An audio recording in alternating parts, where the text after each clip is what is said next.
नमस्कार मित्रांनो, शोध रहस्याचा या चॅनलवर आपल्या सर्वांचं पुन्हा एकदा स्वागत आहे. आज आपण जो अनुभव ऐकणार आहोत तो माझ्या एका मित्राच्या नातेवाईकाला आला होता. त्याचे भाऊजी पुण्यामध्ये एका मोठ्या कंपनीवर चांगल्या पदावर कार्यरत होते. एके दिवशी ते त्यांच्या गावी आले होते.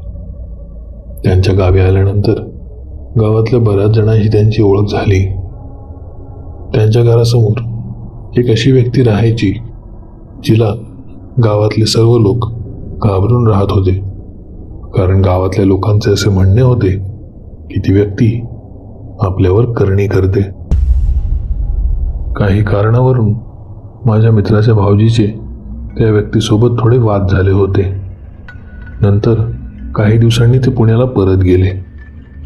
परंतु जेव्हा ते पुण्याला परत गेले त्यानंतर ते थोडे विचित्र वागू लागले होते. आपली एवढी चांगली नोकरी सोडून दिली होती.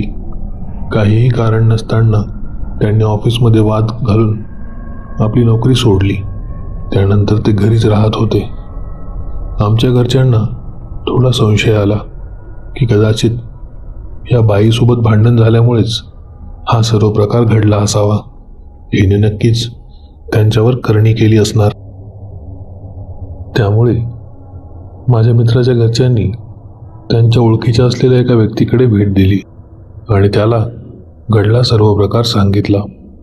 त्या व्यक्तीने त्यांच्या भाऊजीला पुण्यावरून लगोलग बोलावून घेतले.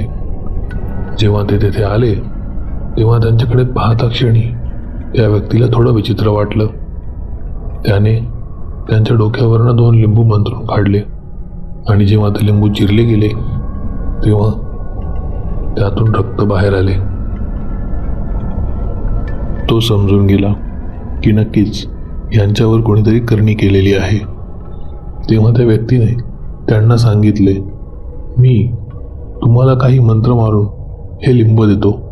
हे लिंब आपल्या हातामध्येच ठेवा आणि ज्या कोणी व्यक्तीने तुमच्यावर करणी केली असेल त्याचा डावा डोळा अचानक फडफडू लागेल. तेव्हा तुम्हाला कळून जाईल की हा तोच व्यक्ती आहे. त्यावर मित्राच्या भाऊजीने होकार भरला. ते लिंबू मंत्रून झाल्यानंतर काही वेळाने ते त्या व्यक्तीजवळ गेले जो त्यांच्या घरासमोर राहायची. ती तेव्हा बाहेरच बसलेली होती. तिच्याकडे बघून त्यांना कळले की हिनेच आपल्यावर करणी केली आहे, कारण जेव्हा ते तिथे गेले तेव्हा तिचा डावा डोळा फडफड करत होता. ते परत त्या मांत्रिकाजवळ आले आणि त्याला म्हणाले की तुम्ही बरोबर बोलले होते. तिनेच ही करणी केली आहे. आता यावर काहीतरी उपाय सांगा.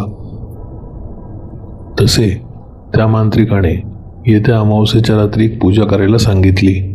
जवळ असलेल्या स्मशानामध्ये ती पूजा त्यांना करायची होती. दिवस ठरविण्यात आला. सर्व विधीची सामग्री त्यांनी आणून घेतली आणि त्या रात्री ते तिथे पूजा करण्यास गेले.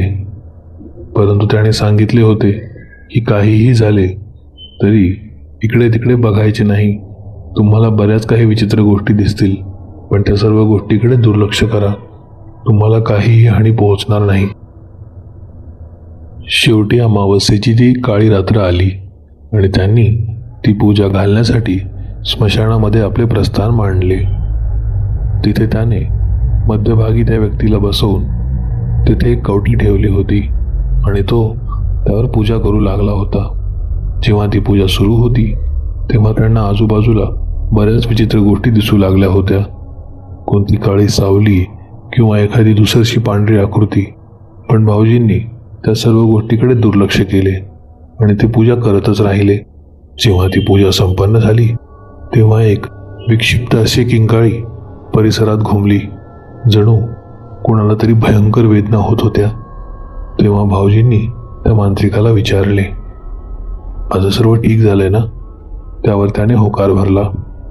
असेच काही दिवस लोटले. भाऊजींनी पुन्हा एके ठिकाणी नोकरी जॉईन केली आणि त्यांचे सर्व काही व्यवस्थित सुरू झाले.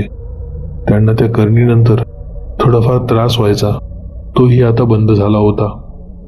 परंतु हा भयानक प्रकार इथेच थांबला नाही. एके दिवशी तो मांत्रिक जवळ असलेल्या एका स्मशानभूमीजवळून जात असताना दुसऱ्या दिवशी सकाळी त्याचा मृतदेह त्याच स्मशानभूमीच्या जवळ असलेल्या पाण्यात आढळला. पोलिसांनी चौकशी वगैरे केली, पण त्यांना काही हाती लागले नाही. त्यांनी तिथले CCTV फुटेज पण चेक केले.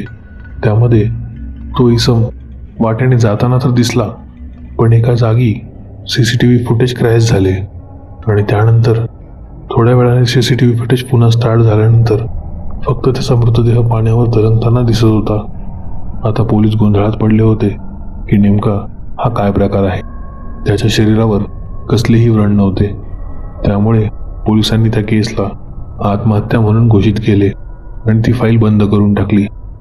पण इकडे या मांत्रिकाचा मृत्यू होताच भाऊजींना तिकडे तो त्रास परत सुरू झाला. असे वाटत होते की ज्याने कोणे भाऊजीला त्रास द्यायला सुरुवात केली होती त्यानेच त्या मांत्रिकाचा काटा काढला होता आणि तो परत भाऊजींना त्रास द्यायला सज्ज झाला होता. या गोष्टीला बरेच दिवस लोटले आहेत, पण अजूनही माझ्या मित्राचे भाऊजी यातून उभरू शकले नाहीये.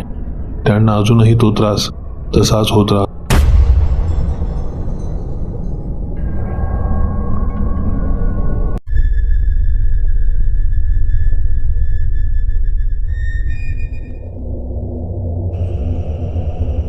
हा अनुभव आपल्या चॅनेलच्या एका सबस्क्रायबरने पाठविला असून त्याने आपले नाव गुपित ठेवण्याची विनंती केली आहे.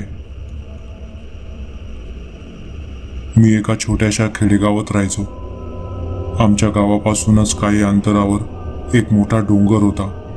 त्या डोंगराच्या मागे खूपच मोठं जंगल होतं. मनाला प्रसन्न करून टाकेल असा तो निसर्गरम्य परिसर होता. गावातले काही लोक सांगायचे की अमावस्याच्या रात्री त्या डोंगराच्या मागे चुकून पण जायचं नाही आणि हनुमान जयंतीच्या रात्री पण मंदिराजवळ कोणीच थांबायचं नाही, कारण त्या रात्री जादूटोणा तंत्रमंत्र करणाऱ्या काही बाया मंदिराजवळ येतात. त्यांच्या वाटेला जर कोणी आलं किंवा त्यांना कोणी त्या रात्री बघितलं तर तो व्यक्ती मरण पावतो, असे आमच्या गावातले काही लोक सांगायचे. पण लहानपणापासूनच मला भूत पिशाच यावर थोडा पण विश्वास नव्हता, पण तरी मनात त्याबद्दल एक उत्सुकता होतीच. येत्या 2-3 दिवसात हनुमान जयंती होती. त्यामुळे मी आणि माझे मित्र निलेश आणि प्रवीण आम्ही तिघांनी एक प्लॅन बनवला आणि त्या रात्रीची वाट बघू लागलो. शेवटी तो दिवस उजाडला. तसे हनुमान मंदिर गावापासून थोडे लांबच होते. आम्ही जेवण उरकून घेतले आणि ठरल्याप्रमाणे रात्री 11 वाजता मंदिराच्या वाटेला निघालो. त्या दिवशी पौर्णिमा असल्याने चंद्राच्या उजेडात पायवाट स्पष्ट दिसत होती. सगळीकडे पूर्ण चंद्राचा प्रकाश पसरलेला होता. मंदिराजवळ पोहोचताच देवाचे दर्शन घेऊन आम्ही मंदिराच्या ओट्यावर बसलो आणि तंत्रमंत्र करणाऱ्या बायांची वाट बघू लागलो. गप्पा करत करत आता 1 तास उलटून गेला होता, पण तरीही तिथे अजून कोणीच आलं नव्हतं. रात्रीचे जवळजवळ आता 1:30 वाजत आले होते. तेवढ्यात प्रवीण वैतागून म्हणाला, अरे काय फालतूपणा आहे रे, एवढ्या वेळ इथे थांबलो, अजून कोणी कसं आलं नाही. तेवढ्यात मी त्याला म्हणालो, अरे अजून अर्धा तास थांबू, जर कोणी आलं तर ठीक, नाहीतर जाऊ मग घरी.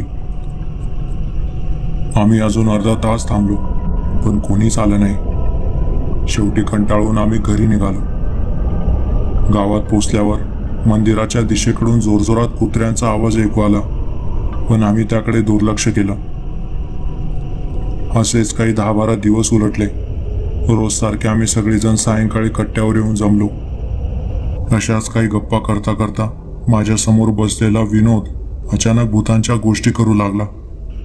भूतांच्या गोष्टी करता करता त्याला आठवलं आणि तो जरा घाबरलेल्या अवस्थेत म्हणाला, अरे अमावस्या येते बरं का, रात्री अपरात्री कोणी त्या डोंगराच्या मागे जाऊ नका. तेवढ्यात प्रवीण म्हणाला, का रे, काय झालं? अरे तिकडे भूत आहे, तुला माहीत नाही का? विनोद जरा भयभीत होऊनच म्हणाला. तेवढ्यात मी विनोदला म्हणालो, अरे असं काही नसतं रे, आपल्या गावातल्या लोकांनी काही पण अफवा उठवल्या आहेत. तेवढ्यात विनोद म्हणाला, बरं ठीक आहे, चाल, तू म्हणतो तसं, पण कधीतरी तुला अनुभव येईलच. मी त्याला जरा चिडूनच म्हणालो, चल ठीक आहे, चल, येत्या अमावस्याला बघू, एकटा डोंगराच्या मागे जाऊन दाखवतो मी तुम्हाला. काय होतं ते बघितलं जाईल. प्रवीण आणि निलेशने मला समजवण्याचा खूप प्रयत्न केला, पण मी त्यांचा एक शब्द नाही ऐकला. येत्या 2 दिवसावर अमावस्या होती.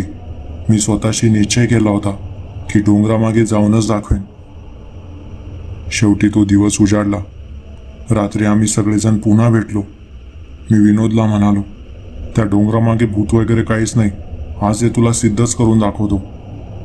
असे म्हणतच मी सायकल आणि टॉर्च घेऊन डोंगराकडे निघालो. गावापासून डोंगर 2 किलोमीटरच्या अंतरावर होता.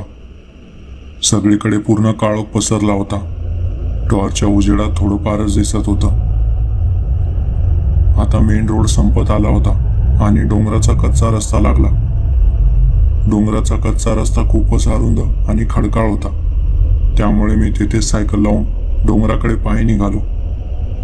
नेहमीसारखा निसर्गरम्य वाटणारा तो डोंगर आज खूपच भयानक वाटत होता. त्या कच्च्या पायवाटेवर खूपच मोठी दगडं होती. कसेबसे ते ओलांडत मी डोंगराच्या मागे आलो.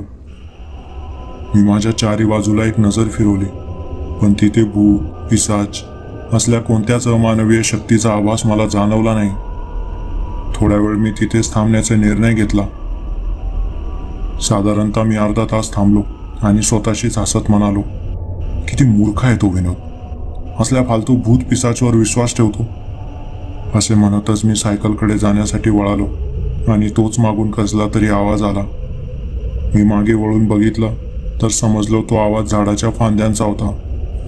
पण मला थोडं विशेष वाटलं, कारण त्या एकाच झाडाच्या फांद्या जोरजोरात हालत होत्या.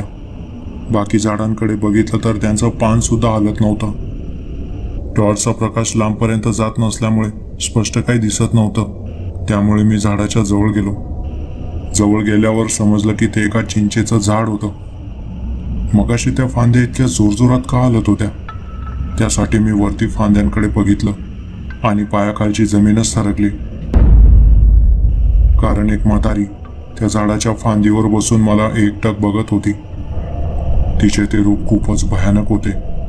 पांढरे डोळे आणि लांब लचक विस्फारलेले केस.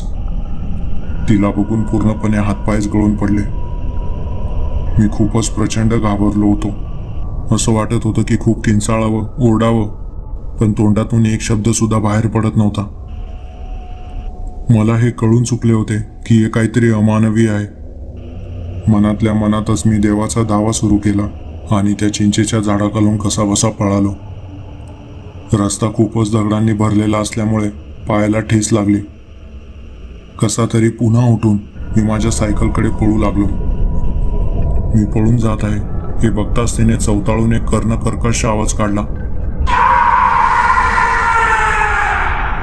तिचा तो आवाज काळीच भेदून टाकणारा होता.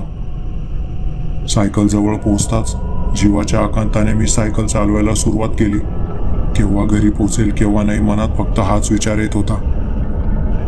ती म्हातारी मागे तर येत नाहीये ना? त्यामुळे मी मागे वळून बघितले. ती त्या खडखळ रस्त्यावर उभी होती. तिचे ते टपोरे डोळे अजून पण मलाच निरखून बघत होते. मी जीव मुठीत धरून जोरात सायकल चालवत होतो. कसा बसा आता मेन रोडाला लागलो आणि तेवढ्यात मागून आवाज आला, आज वाचलास रे पोरा. तशाच त्या भयभीत अवस्थेत मी गावात येऊन पोचलो. घरी गेल्यावर कोणाशी काहीच न बोलता तसाच झोपी गेलो. दुसऱ्या दिवशी घडलेला प्रकार विनोद आणि बाकीच्या मित्रांना सांगितला. या भयानक प्रसंगानंतर मला रात्री तर काय, दिवसा सुद्धा डोंगराकडे जायला भीती वाटते.